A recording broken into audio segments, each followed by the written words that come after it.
This is Changeling the podcast.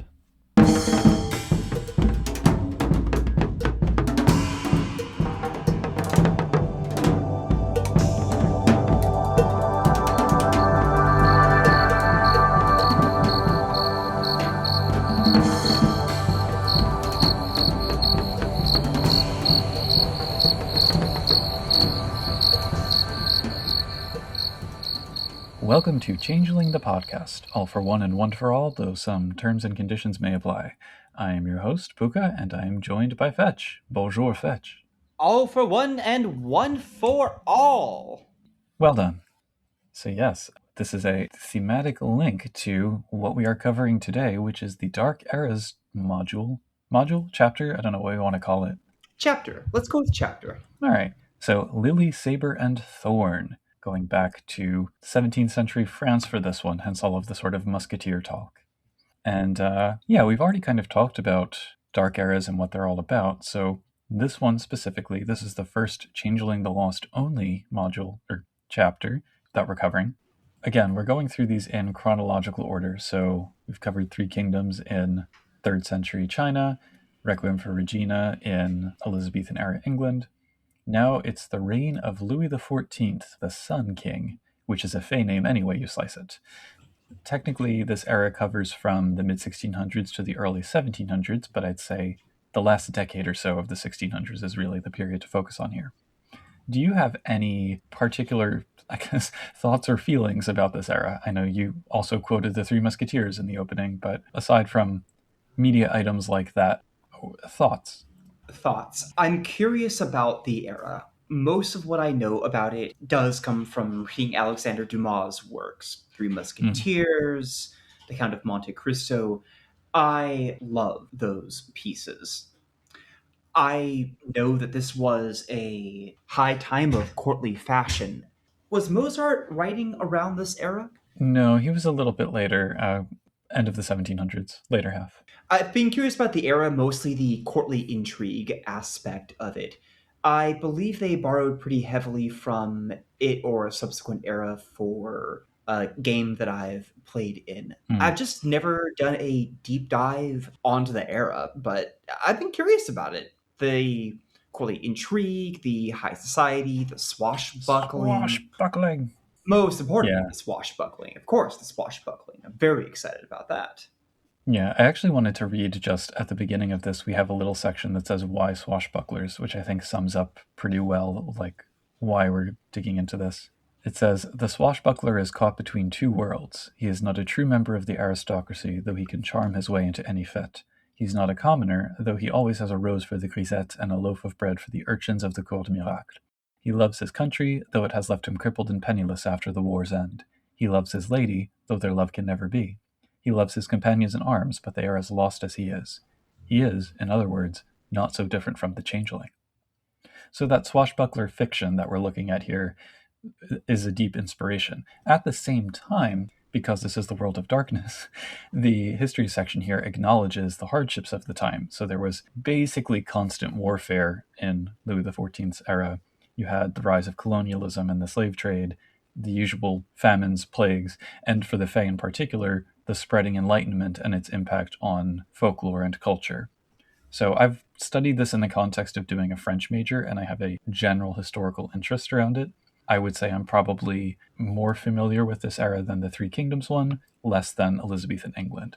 So there were lots of little moments where I was like, I recognize that word in French. But yeah, I too am excited. Oh, what intrigues you about this era? I mean, the intrigue piece, definitely. I think, so you mentioned Mozart, but this is really more the era of Bach and the Baroque and the stuff that was happening in theater and music and art and architecture. It was all very over the top, opulent. There was a lot of neoclassical stuff coming back. So you had lots of the unearthing of Greek and Roman ruins were taking place at this time. So there was this curiosity about things like mythology. I've been to Versailles and seen some of the ostentatiousness of that place. A lot of it also was kind of steeped in courtly ritual. So kind of imagining how a changeling, or really any supernatural, moving through that space would kind of engage with that. I think that is interesting in the context of a game. At the same time, you also had, we'll talk about this in a minute, things like Paris kind of being this huge teeming city with people from all over the world. It was like one of the early metropolises, similar to what we talked about with London. So that aspect also I find interesting. So let's get into it, I guess. This chapter is by Ethan Skimp, so I'm excited that we had the developer of both Changeling the Lost First Edition and The Dark Eras overall as the author on this one. And I'm going to say up front, I think it showed, but we'll get to why later. Briefly, there's this little how to use this chapter section, which we didn't have in the first two, and it makes it feel more standalone to me. I don't know how much of this was necessary, because it's saying, like, obviously we're not saying Louis XIV was a great guy, because he wasn't. And also, this is not a history lesson or anthropology lesson, but go do research. I don't mind it, but it felt like something to jump over as we got into it.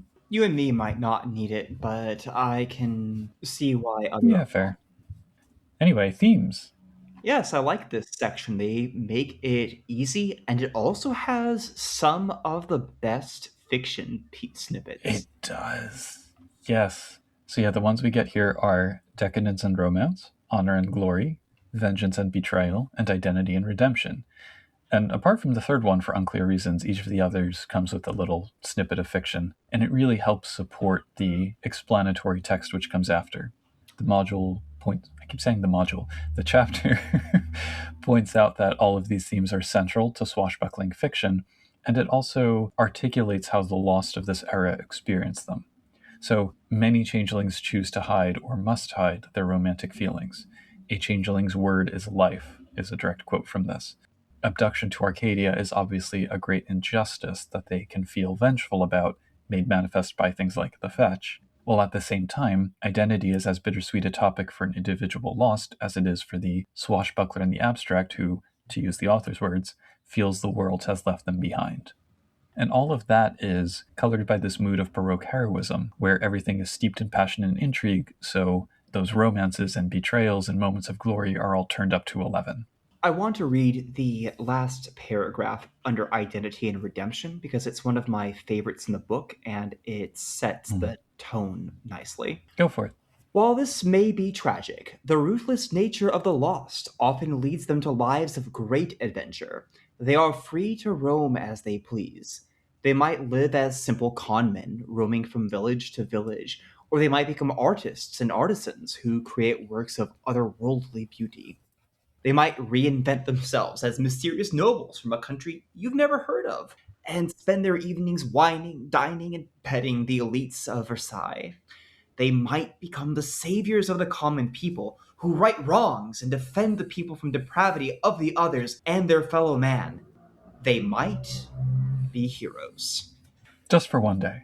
Puka, this is the second chapter we've seen that goes big on heroism, and I am still 100% here for it.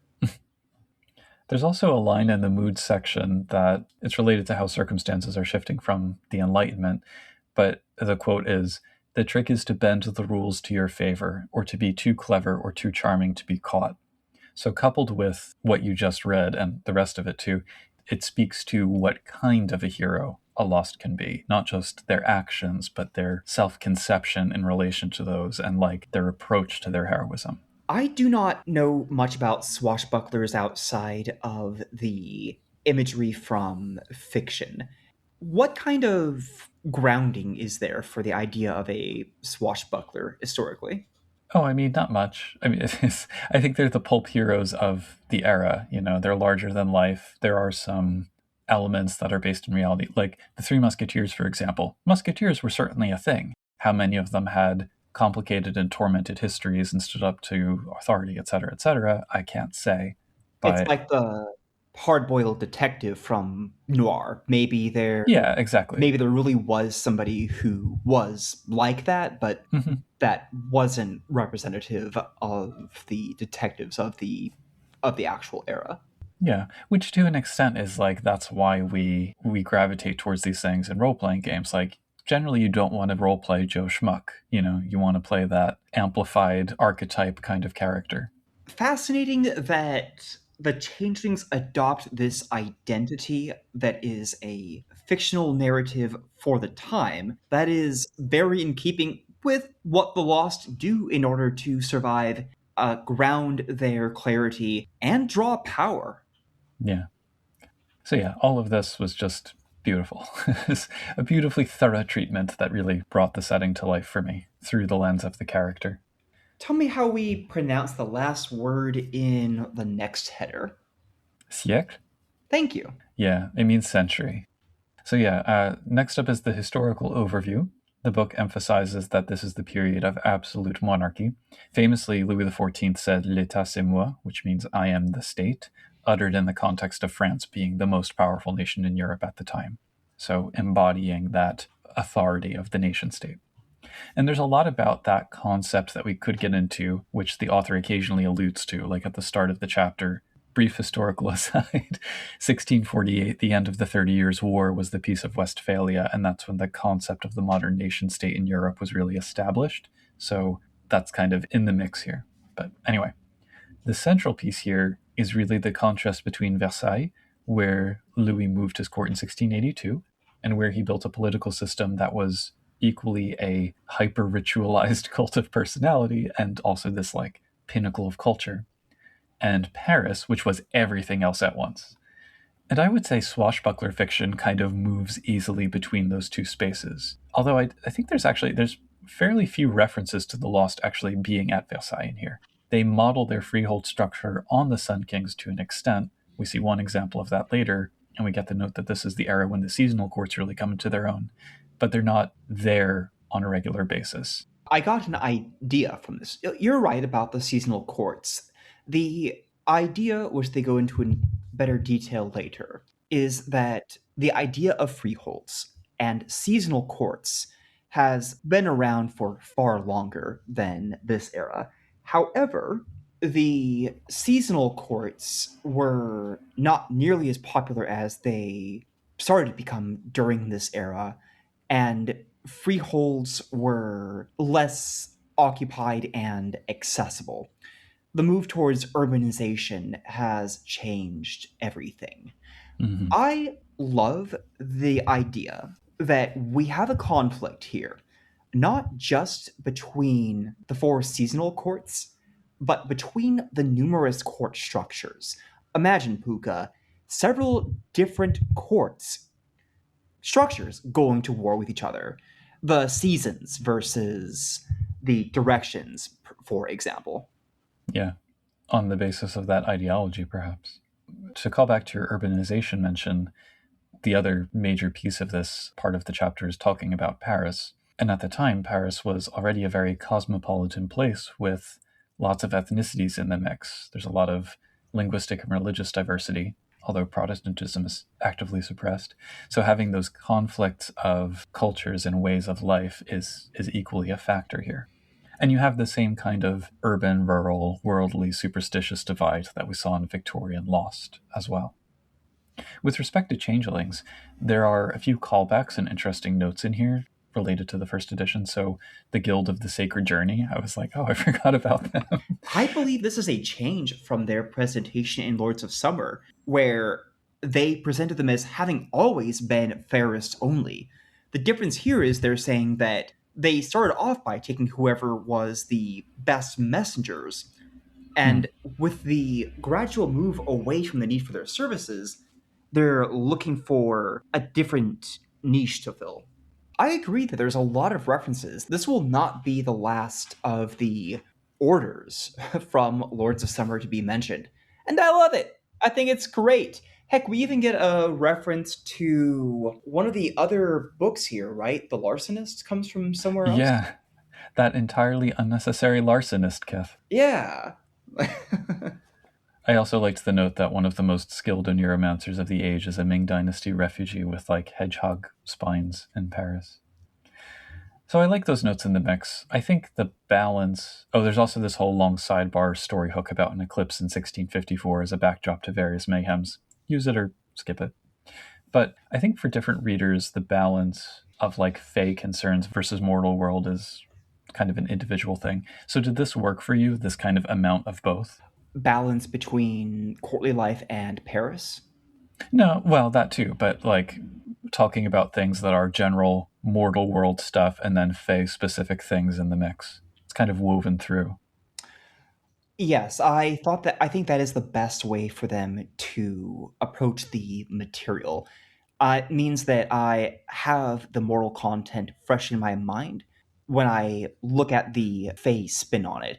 That said, I feel like that there were a lot of missed opportunities to dig deeper into what the changelings could do with these aspects. Mm. We do get a couple of story hooks towards the end of the book, but for example, I would have loved if they talked a bit about bribery, the parallels between the life at Versailles and the changeling courts more broadly. There's this idea that we now have nobles who have bribed their way into their positions of nobility. And I thought to myself, what if changelings tried doing that with their freeholds?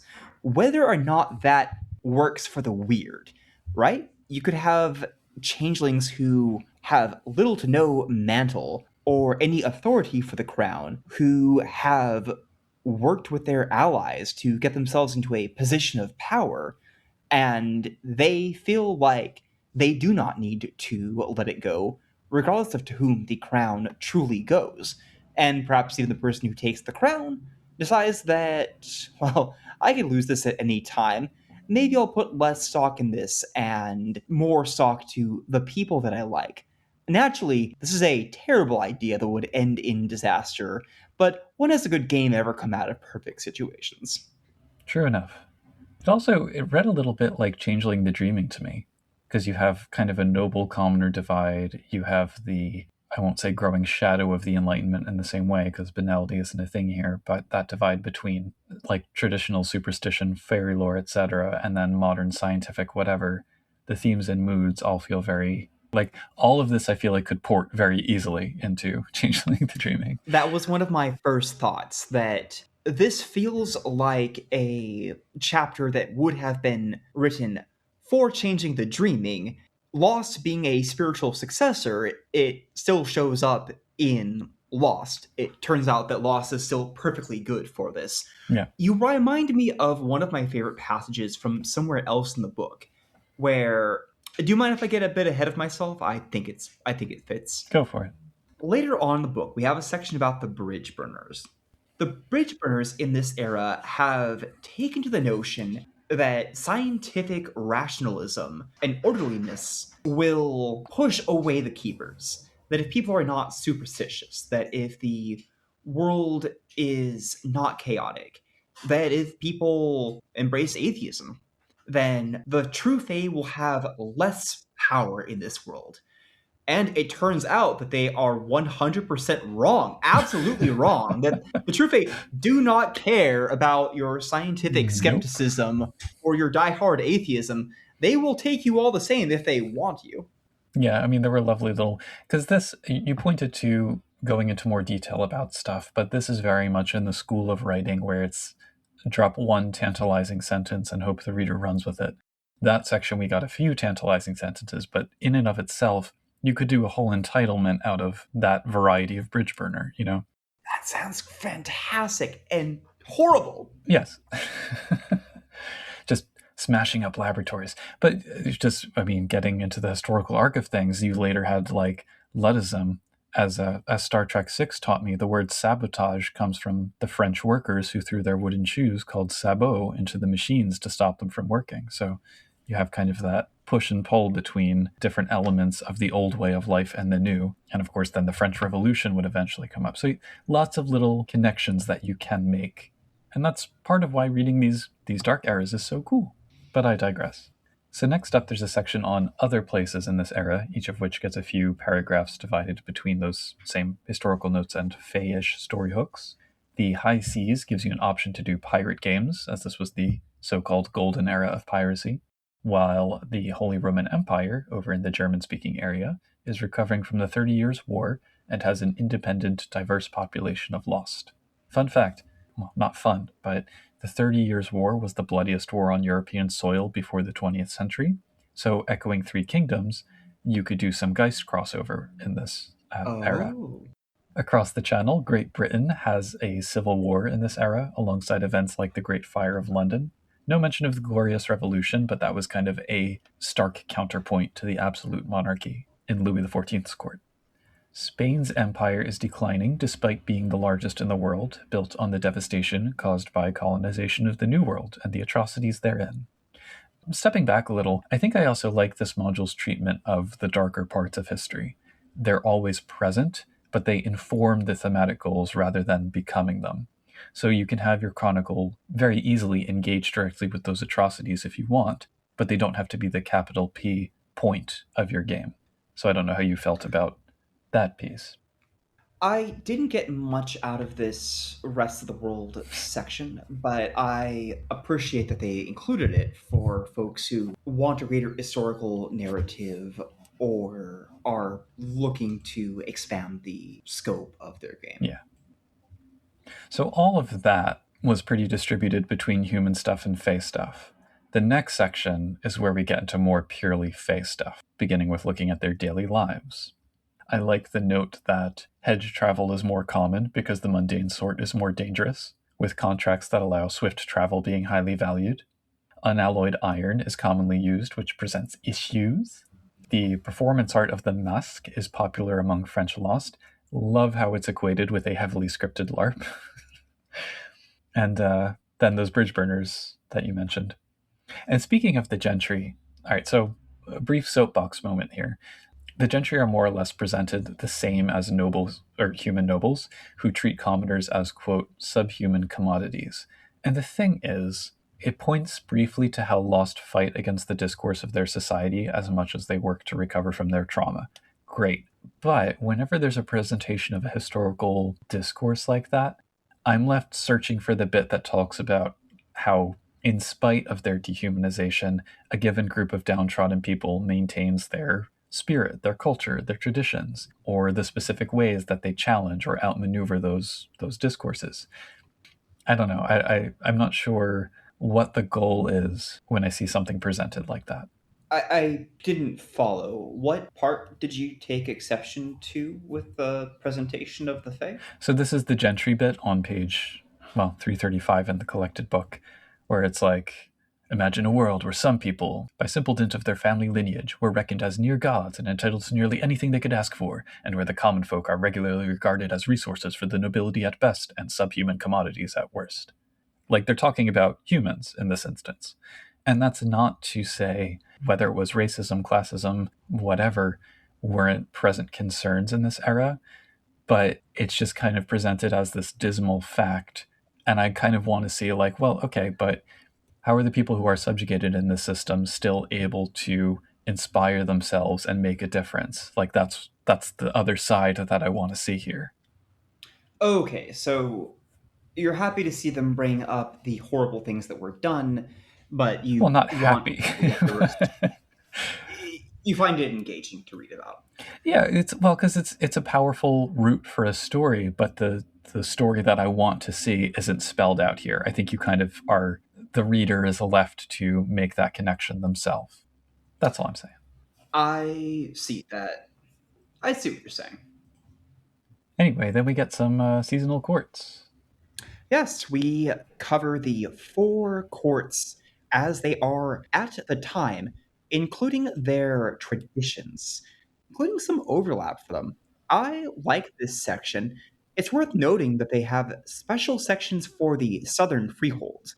More rural freeholds are still around, and they have their own twist on the cultures. And I think that's probably because this was an era when France was kind of still centralizing. So they point to how one might identify with their region or their language before identifying as French. Like, the revolution really made a concerted effort to kind of drag everybody into the same nationalism. But southern France was a very different place than northern France.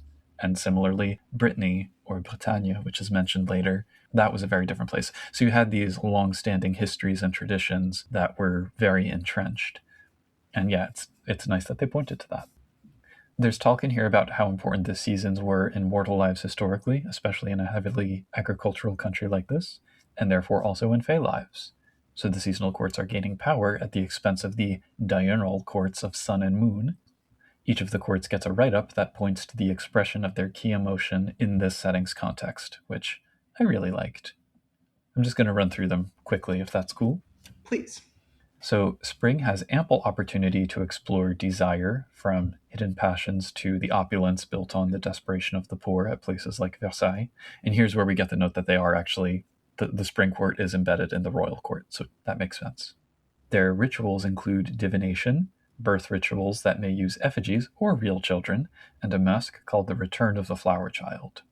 So even more than traditions, we get like specific rituals, more than just saying, oh, there's a transition at the equinox and they have an equinox party. There's like specifics about how each of these will go, which is nice.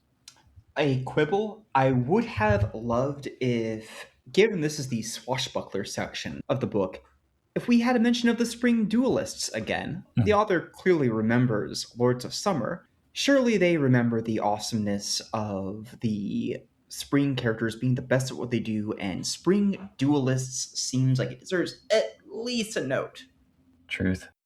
Well, speaking of duelists, summer feeds on the passion of the more hot-headed examples of that, as well as the overall discontent of the peasantry, which will lead a century later to the French Revolution, and every kind of wrath in between those two poles. They have more riotous rituals, which involve bonfires, and in The Mask of the Green Man, leaping over them. There are also, at their parties, lots of sexy times, and in some freeholds, raids against hobgoblins and/or loyalists.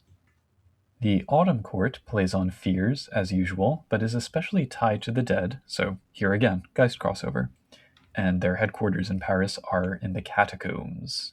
The beginning of the harvest is used for pledges and culinary competitions because France, while more formal rituals involve death or sacrifice. There are also funeral games and a ritual, in heavy quotes, slaying of the summer monarch. They are delightfully edgy. Yeah. The incoming autumn sovereign, who wears a sinister mask and carries a scythe, sets both the offering and the effigy ablaze. There's also a sidebar with a Commedia dell'arte themed bounty hunter motley, the House of Heliquin. I'm thinking, why aren't they front and center in this write-up? Awesome opportunity. And then Winter Court conceals itself better than ever in growing cities and draws sorrow from the marks left by the many wars and harsh winters of the era. Their main transition ritual involves burying a freehold member, or in the southern regions, abducting the flowering child of the spring court. We also get a few more general festivities like the Tournament of Hollyhock human chess game, the Midsummer Feast of St. John, where you can find the bitter lilac hedge flowers, which gives people flashbacks to their durance, and the Fête de Fou on Twelfth Night, which is a real thing, the Feast of Fools. Gets its own little sidebar here about how it celebrates the changeling ability to lie, which eludes the keepers. And then the frozen market in winter. So I loved all of this. I'm a sucker for festivals. I would have liked maybe more detail on the non-ritual everyday stuff too, but yeah, this I thought was a brilliant section. They could fit only so much into one chapter, but what they have here brings life to the courts in a way that I have seen in Lords of Summer, albeit in a different fashion. So even if you've read Lords of Summer, this is good reading for the time and place. And even as general inspiration, I feel like each of the courts is its own character. Yeah. And it's such a stark contrast with the previous two dark eras where changelings were kind of an afterthought, like we got none of this level of detail before. The sections for the changelings in Requiem for Regina felt like an afterthought, even though it had plenty of detail. I just didn't feel like it was connected to the era proper. The section in Three Kingdoms of Darkness was better than that, but as we pointed out there, Geist was clearly taking front and center. Here, it's integrated thoroughly into every part of the era. I'm loving it. Yep. So then we get to, I guess they're story hooks. They're sort of like descriptions of locations and the important people within them, plus a couple ideas to bounce off. So The Empress of the North Star points to Madame Estelle, a mysterious and affluent changeling who always seems to be in the right place at the right time, making all the connections to lead one of the most powerful freeholds in France, Brocéliande. This is a freehold close to Versailles and as tightly controlled. She seeks to unify France under her rule in the Court of the North Star, which she treats as neutral ground for other phase disputes, and she reinforces her rule with oaths. She could be a keeper, she could just be a particularly adroit changeling. Options. The way it's set up, you could use her as a standalone kind of story hook, or you could combine it with the next one, which is Rennes, Summer 1683. This covers a more complex story of 5 freeholds in Brittany, which is a Celtic nation that has historically resisted French rule from time to time. The freeholds are located along well-connected trods and so have lots of value. The rulers of Rennes, the Bagaudae, who are named after Roman-era insurgents, are led by the charismatic draconic Comor. The story centers around the Bagaudae kidnapping envoys in a raid because they can't face the might of Paris's freeholds head-on. There are many complications, like how Comor's right-hand woman might be willing to sue for peace, and a schism in the Nantes freehold. There's a ton here. I much prefer the section about the Ren because it's actually a story hook that I can work with. The North Star is just, here is this changeling. Yeah, she's helpful. Does she have a secret agenda? Who knows?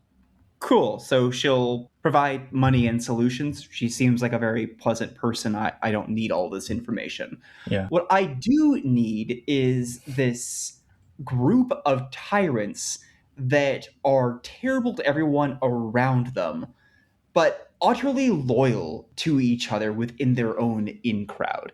It is such a messy situation, and the fact that it gets tied into a conflict with Paris is just amazing. Yeah, it could have done with Rennes being the centerpiece of this section.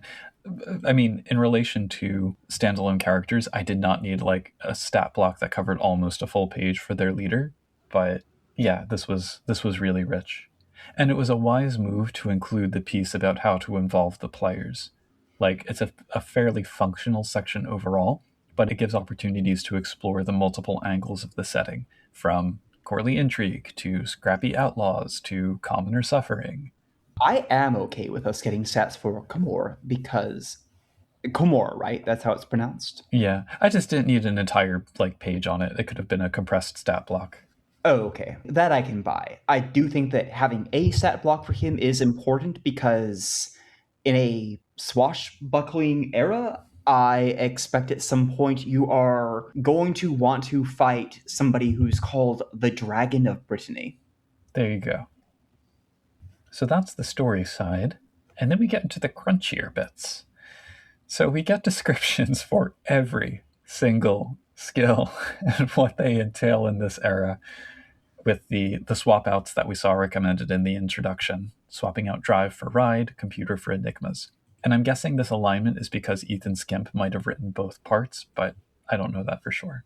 I didn't mind this, even though I question whether it's necessary to like really go through every single one. Probably something else could have also gone in these 3.5 pages. I conversely did enjoy this section for 3 reasons. One, I struggle with decision paralysis when making my own characters. If you give me a character creation section that lays out for me exactly how these skills are useful to the time, place, theme, and mood, you will instantly have my attention. Okay. Second reason, I got a story hook out of one of these. I love the idea under academics. It opens with several men in the 17th century were credited as the last man to know everything.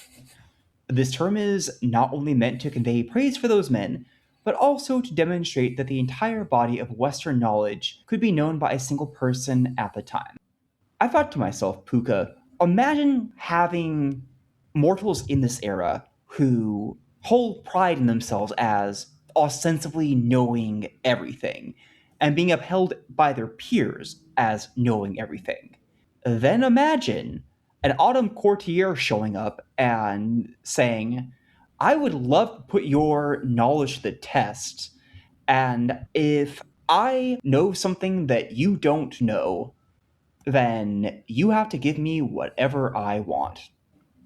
I think it's really cool. I think that's a perfect idea for fear, the fear that you cannot know everything. It would bruise some egos. It's a perfect thing for the Autumn Court to step up in on.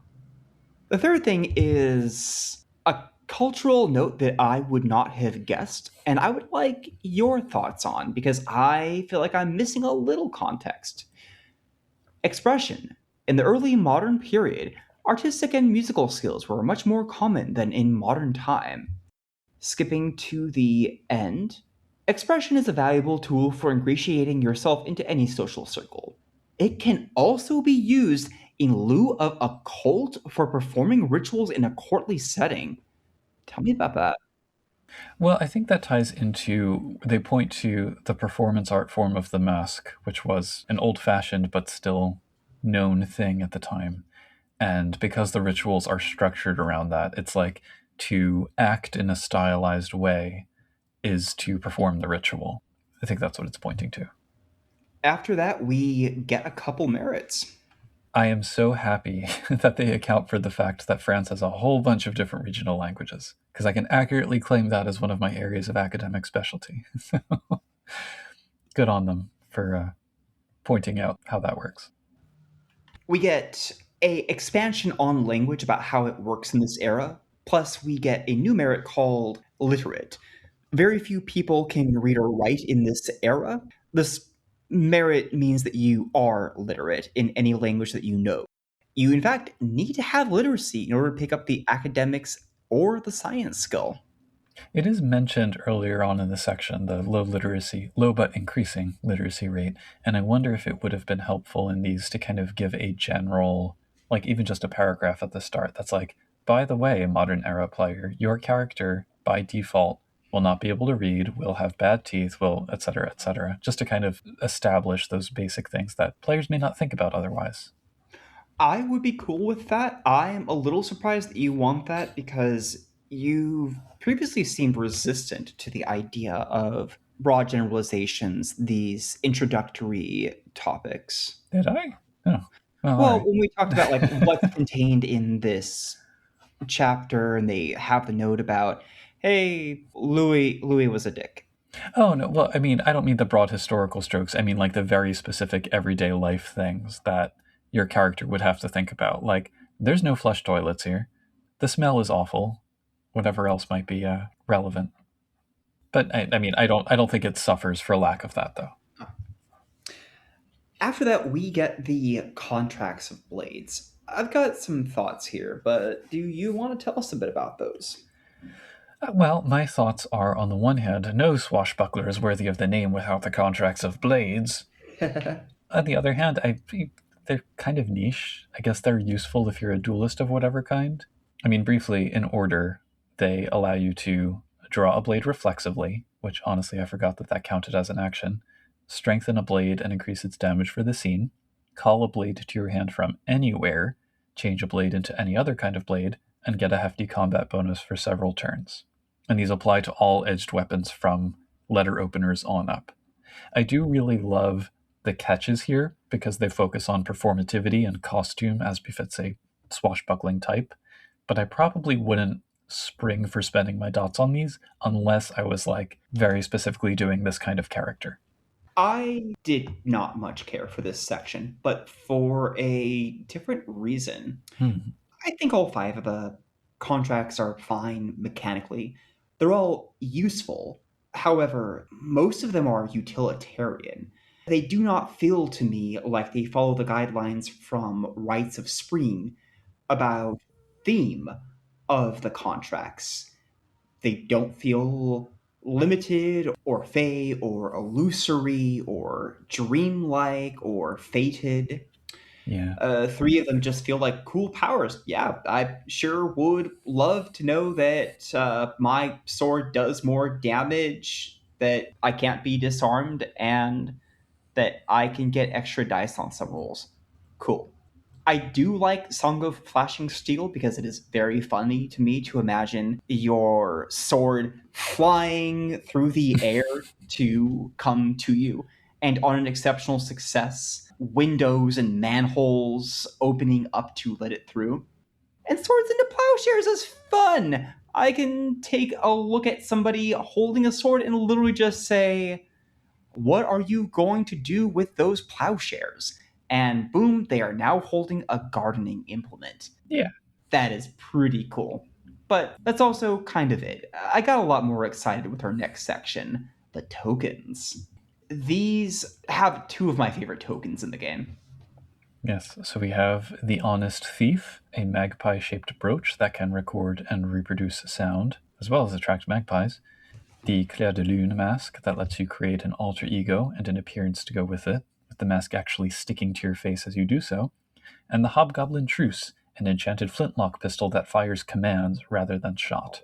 I could have sworn we had some recording device like the brooch before, but If you remember the same thing, I believe that it was the signature token of one of the entitlements. that sounds right. But all three of these are great, and they fit the genre so well with like the visual descriptions, especially the last one. I want to talk about the last one, but first, let's talk about the Claire de Lune mask. This is a mask like the ones for the masquerade mentioned earlier. You put it on, and it can transform you drastically. Height, weight, gender, voice, age, clothing. The only limitation is that you appear as if you were an ordinary human masked for a costume ball. Lovely detail. Your kid is always evident in your costume in some fashion. And once you choose an alter ego, you cannot use this mask to disguise yourself in any other way. You have to commit to the bit. The drawback is whatever. It's you take it off and you suffer a little bit of bashing damage. For something that is a three-dot token, that's not bad at all. That's a pretty minor drawback. And then the catch is much worse, but it's also one of the few catches that I find fascinating. The language here is a little bit too crunch focused for my taste, but the catch is basically that when you put on the mask, your alter ego begins to take over. Yeah. No, it was great. And it's so fitting for the kinds of narratives that we get in this setting. Right? Combine disguising yourself with the honest thief, a perfect spy tool, and you've got a character concept right there. The last token, and truly the best, is Hobgoblin Truce. This is an enchanted flintlock pistol. You point the pistol at somebody and pull the trigger and give them a command like, give me your purse, or drop your sword and get on your knees. Now, they don't actually give you what technically happens when you do this, but what it does is it makes them do whatever you tell them to do. Within reason. It has to be a single turn action, right? Yes, and it can only be used on a given target once per day. It has another funny restriction that isn't even the drawback, which is that you cannot use it as an ordinary pistol. If you try to shoot somebody with it, like actually shoot somebody, it will misfire and just not function at all until the next sunrise. Yep. The mean is one of the coolest ever. A silver-plated Queen Anne pistol engraved with mermaids. When the trigger is pulled and the power is activated, great puffs of purple smoke emit from the barrel, and the mermaids open their mouths to reveal rows of shark-like teeth. I know exactly what this pistol looks like, and I know exactly what it looks like when you fire it. That is cool. The drawback, again, is pretty minor for a three-dot token, which I must remind you, forces people to do just about whatever you want for a single turn. You fire it, and you just suffer a -2 to empathy rolls until the next sunrise. That's not bad at all. If this is the last scene you have in an evening, that's basically nothing. And if no empathy checks come up, well, I mean, even if they do, you take what, a -2 on it? You can deal with that with willpower. The catch is also pretty good. I don't think you're going to cause somebody a lot of issues with this catch. It turns you into a coward if you do not spend glamour on it. You take a penalty on anything that requires you to be brave. And that's fantastic because if you're pointing a gun at somebody and forcing them to do something, you're probably not going to be playing the most honorable character in the first place. So it's a magic gun you cannot use to kill people, but you can use the terrifying, intimidating mystique of a gun to make them do things. Perfect changeling contract. I think everything in the previous books should have been balanced around this. This and the other two are much better than any equivalent token at their dot rating in any of the previous books, and arguably even better than the ones at a higher dot rating. That's a fairly bold claim, but I'm here for it. So before we get to the last bit, we do also have a brief crossover sidebar if you want to include other supernaturals in this setting. So just kind of flitting through these quickly. There are vampires who fancy themselves romantics who can be found at Versailles, especially the Invictus and the Lentient Sanctum. The Uratha are flocking to the New World for reasons. I still don't get Werewolf the Forsaken, but there it is. Hunters use the persecution of Protestants to camouflage their own activities. Pentacle mages see the seers doing in divisions of religion and wealth, which leads to occult intrigue. Sin eaters cluster around and manage cathedrals, which sit above potent cenotes. And a few arisen mummies haunt France, seeking occult objects and lost trophies. No Prometheans, to which I say boo. This was an era of the automaton, and that was an opportunity. You're right. They did miss them. Yeah. Strange. So theme and mood-wise, I think you could have vampires who are like a twisted version of the classic swashbuckler, who is fundamentally also a kind of righteous figure, at least in the context of the time, kind of an outgrowth of chivalry. So you could also have hunters who fit the bill, albeit with a rather particular mission. Oh my gosh! Hey, Buka, that's perfect too. Because earlier the book was talking about how part of being a swashbuckler is that the world has moved on from you. You don't have a place anymore. The idea of playing a vampire who really was in deep with the old order and had respect and privilege and a purpose, but has lost that decades ago and is now being the sole person to carry on the virtues that they recall is wonderfully tragic. You can have both the beautiful romance of them upholding these virtues and the horror of realizing that they're the only person who's doing it. How well can they do it with the wearing of time on a vampire's memory and the years gradually eroding their morality? Maybe they don't even remember the way that it actually was when they were alive. Well, or you could also just have them wake up from torpor 50 years later. And I mean, the parallel there is you have a changeling who comes back after 50 years, a vampire who comes back after 50 years, and it's like, oh, it's my rival from decades ago. That's very funny to me. That's very funny, especially if they wind up bonding over what is a dinner fork. I do still think the Lost fit best into that role, but yeah, these make for fun foils and counterpoints. Literal foils. Foils with foils. Moving on. The last major chunk of this chapter is an entitlement, the Knights of St. Colin. Popular in centuries past, they affiliated with the church to protect against the gentry, who are often repelled by moral religion. But as the church got more suppressive, they moved away from it and are now struggling to endure. They're defenders of faith, honorable arbiters, and want to reconcile mortals and lost to live and worship together. A pretty tough position to put oneself in. I like it, though. These folks seem earnest about their beliefs, stuck in a incredibly difficult position, and at a crossroads.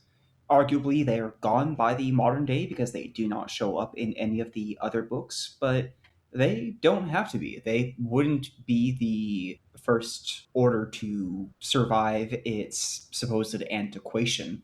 Maybe they find a new purpose with the changing of the times, or maybe somebody in the modern day brings them back. They're a strange order, too, in that their privilege, the file of St. Colin, does not work like most privileges. The file of St. Colin enables them to compel a single truthful answer from somebody. No lying, deceiving, or willfully misleading. However, it's only possessed by members of the order of the rank of priest, magister, or higher. If you're below that rank, then the only benefit you get in the order is the benefit of being part of the order. It's even a tougher task than what we've described already because they have to be neutral arbiters for the courts. And as part of that, they're not allowed to possess any of the four mantles. That's a pretty difficult situation to be in. There is a quirk here, though, that I'm inferring because it says court goodwill is fine, but mantle is not.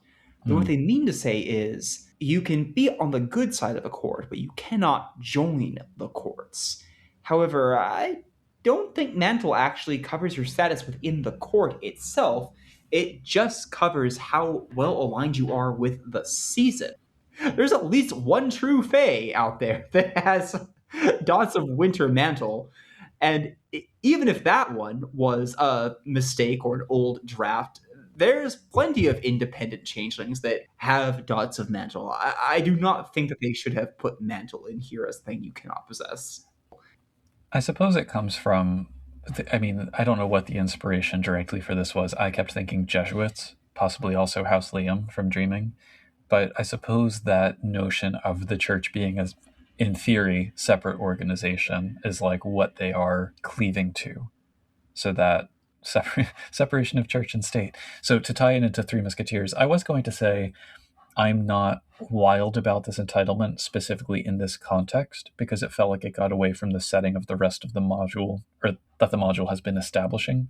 That being said, though, it made me think about in Three Musketeers in particular, the main antagonist is the cardinal, and you have the musketeers as representatives of the state versus representatives of the church. Particularly, you have the character of Aramis kind of drawing on both of those. Again, as with vampires waking up after 50 years, these could be good foils for your characters, and they do fill a gap in the lore to an extent. They also do actually have an important position here. Keep in mind that one of the first things we learn about this era is that this is when the seasonal courts are getting firmly established. This is when freeholds are becoming important to people. This is a time when folks are going to have a lot of conflict while they are figuring things out. The existence of an order dedicated to sorting that out, including tangential issues such as the Court of the North Star and the continued existence of Fey powers in rural areas, is a huge boon to the French changelings. And maybe it's telling that they have that role as arbiter and yet they still died out. So like that kind of indirectly illustrates even more how much the seasonal courts kind of took over that authoritative role in the society. If I had to guess what their future fate would be, I would say that one of two things happens. Either they continue on as some minor influence that moves between courts and does troubleshooting as necessary. Are you guys still here? Look, Puka, we've had worse justifications for the continued existence. Fair. And the other thing I could see is maybe they do eventually join the courts, that they establish advisory positions within them, diplomatic relations, and that becomes the way things are. And you know that you're dealing with a real person that you can talk with if they flash you the ring of the Knights of St. Colin when you get together. All fair points. I still wouldn't want to actually play one. I like them being there. I think it's fine to have them there as this kind of fading entity, but I'm just not enthusiastic about. Readers, make your own decision. Yeah. For those who are, the concepts we get are scheming courtly minister, penitent former criminal, gentle-hearted wandering friar, esteemed legal scholar, heterodox occultist, definitely the best one, iron-willed magistrate, and lecherous monk. Ew. I got a question about something on a previous page. Page 352 has a variation of the changeling symbol within a clock face. What's up with that? Not a clue. Is that not a Dark Eras thing? Is it? Maybe? Like Oh, I think each one has its own little clock. If you go to like the introductory prelude. I think you're right. It's just usually in the back like a watermark, so I couldn't see it in the other pages. Yeah. Oh yeah, on the table of contents too, it's kind of behind the header. Yeah, you're right. They have clocks all over the introductory fiction too. Yeah, that's what it is. In this instance, it has lost thorns around it. It's like the lost first edition skull. Nice. I'm here for it. So then, are we ready to go into the final column? Yes, inspiration, fiction and nonfiction. We have, of course, the fiction of Alexander Dumas. They point out that he's important, but he was also paid by the word. That did not bother me at the time that I was blazing through those novels. But for those who do not have the time or patience to do so, they recommend a number of films. I am not familiar with the other two pieces of fiction. Have you read them? Scaramouche, I haven't read. All I know is that Bohemian Rhapsody reference. But I've held off on mentioning the Tales of Madame Delnoy because they are hugely important. They were compiled in 1697, and they introduced the term fairy tale into the lexicon. Oh, I mean, they were more literary. If I remember correctly, she gathered some stories, but like refined them because they were sharing among courtiers rather than telling to children. And they're overall less well known than like the Brothers Grimm or Perrault's, but their popularity at the time stoked the concept of collecting these stories, and that underpins both Changeling games really. So she is important as a literary figure for the purposes of Changeling. gosh, I felt like they undersold the importance of. Yes. I got to the end. I was like, oh, good. They finally included that she was like right in the middle of this era. So I really want to check out this Strange Revelations book, though, about occultism and labyrinthine intrigues surrounding the rule of the Sun King. That sounds I cool. I would absolutely read that. That is just too awesome a premise to fail to deliver. Yeah.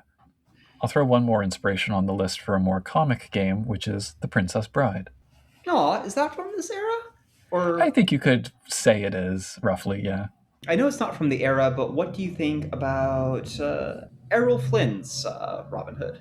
Robin Hood, not so much. I think you could make a stronger case for like Zorro or Scarlet Pimpernel. I think it was like later, but in the same vein.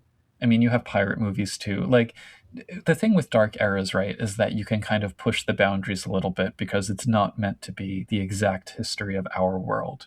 So if you feel the need to blur the edges in order to get a particular kind of story into the mix, you can probably get away with it, even though I kind of push back a little bit against when they say history should primarily serve the needs of the story or whatever it is. I mean, I agree with that. I just think you have to be conscious of when you are bending it to your purposes and the consequences of that. Try to do what you can within the constraints of the era first, Hmm. because otherwise, why use the era at all? Exactly, yeah. Chances are the thing that you're looking for is there. You just kind of have to maybe dig for it a little bit more than you would in another era. And I was thinking about Julie d'Aubigny, who's another noted figure. She was like an opera singer, bisexual adventuress who like swashbuckled her way around Europe in disguise, and she's like a perfect inspiration. So check her out. There's one last recommendation. The Book of the Courtier by, I misread this person's first name as Badass. It's the Italian for badass, yes. Baldassare Castiglione. It says it was published in Venice over a century before the Sun King would take the crown, but it was considered an indispensable text and considered mandatory reading for men and women of good manners. I would bet you that this is a boring read, but I would still check it out to just get a vibe. I almost bought it at a bookstore the other month. I picked it up and I was like, and then I didn't realize it would be useful for this. That's it for the book, though. Overall Yeah. thoughts? Well, so obviously this is more robust than the first two we read, where changelings Yeah. were an afterthought. So it has the space to get in depth, and it's well constructed as a module. I'd love for this to have been the template that all the rest followed. It is a tight 30 pages. I really didn't feel like there was an ounce of fat in this text. And so, like, apart from minor tweaks of focus on different parts of the historical setting, I really wouldn't change much, if anything. I would probably compress really the back half of that story hook section. So, like, that page bar of stats for Comore and streamlining everything into a single story. Then, with the room that created, I think the big piece that I would have liked to see is even just one paragraph each on the seemings. So, what is it like to be a fairest in this era? What is it like to be an ogre in this era? I think Victorian Lost had something along those lines. Otherwise, though, really no complaints. Like, I'm not rushing to run a game in this era, but I definitely feel better equipped to do so, basically across the board in every sense. I have two complaints. The minor complaint is that I just didn't get much into the section about other parts of the world. It just didn't interest me. I was more interested in reading more about the local situation. That doesn't mean that it's bad. It just wasn't interesting to me, and you should read it for yourself to see whether it clicks for you. The bigger issue is that I don't see what a lot of this has to do with swashbuckling specifically, and given that is the point of the chapter, that's a touch disappointing. I get that you could fit swashbuckling in with any of these things, but they don't give direct guidance on that. Yeah, there's kind of an expectation that you have read or seen The Three Musketeers, and you kind of connect the dots on your own. Right. That makes sense. And the thing is, I'm not connecting the dots. I had to think about it and figure, okay, well, I guess I could see how the section on the major conflict, that story hook, could become a swashbuckling adventure. But I had to do some work to figure that out that I wish I did not have to. I don't think I would have a hard time doing a swashbuckling game with what we have here. I think that if I just say, hey, who wants to play swashbuckling changelings? We'll come up with a good story, regardless of what is written here. I just wish it gave me a bit more direct on that as we went throughout the book. Swashbucklers have this relationship with the rural courts. Here's how swashbucklers are involved in the formation of the seasonal courts. Here is what swashbucklers have to do with the Queen of the North Star. This is kind of an oblique connection, but another World of Darkness book that might be helpful is the Sorcerer's Crusade supplement, The Swashbuckler's Handbook. Oh. Actually, the rotes for mages that they have in the back of that are probably, you could easily convert those into a better, smoother contract of blades, now that I'm thinking about it. Much more flourishing. Do you think that readers interested in running a game set in this era might benefit from reading through that book? They might, even though it's technically set in an earlier historical era, it looks forward in a way. Another thing is, I have not personally played 7th Sea, but my understanding is that that's the game to go to for swashbuckling ideas. So Yes, that was the game I was referring to earlier when I talked about inspiration from. Yeah.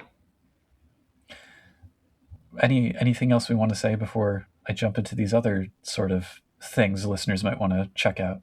This has been a fun chapter. Yeah, I look forward to the next one. But in the meantime, if you too are looking forward to future things on the podcast, you've got some ways to reach out and tell us. These include Discord at discord.me/CTP. Send us an email at podcast@changelingthepodcast.com. We are on Facebook and YouTube under Changeling the Podcast. Our Mastodon is changelingpod@dice.camp, and you can sign up for our Patreon at patreon.com/changelingthepodcast. Links to all of which will be in the show notes to this episode. Once again, I've been the courtier known as Puka. I'm the revenge-seeking noblewoman known as Fetch. So, buckle your swash as well, everybody. While this module points to the courts of Sun and Moon as a waning force in 17th century France, they were far from the only option to be reckoned with in the era's fluctuating politics. The country's passion for various foodstuffs also provided a structural foundation for changelings to defy the keepers, some of which persist to the present day. When the court of wine takes power during the grape harvest, they celebrate with a week-long festival that yields alliances and regrets in equal measure. The court of cheeses holds functions in dank caves and hands out titles named after notable varieties of their namesake, such as the Count of Camembert or the Baron of Brie. And when the court of pâtisserie is ascendant, no goblin fruit is safe from their desperate experimentations with ingredients to find the perfect dessert. Legend has it that in 1705, one of their number created a brioche so rich that, mere hours after it was left in a decorative basket at the gates of a notoriously gluttonous keeper's Arcadian realm, there was a muffled explosion, followed by a gentle rain of crumbs and raisins over the local hedge that lasted 9 days. We're able to maintain embassies with these and other niche courts thanks to the support of our generous patrons, who include Bad Company, Ben the Canadian, Siglosson Jr., Derek, Dorcadus, Elleris, Henry Kraft, Eobol, Oreo, Rascaboose, Rebecca P., Sandchigger, Sija, the Crew of Erebus, and Ware Buffalo. Merci beaucoup to them all. You too can get a shout-out and help us maintain diplomatic ties with these culinary fae by signing up at www.patreon.com/changelingthepodcast. You're also welcome to leave a review on the podcast listening platform of your greatest convenience, or just tell a friend about us.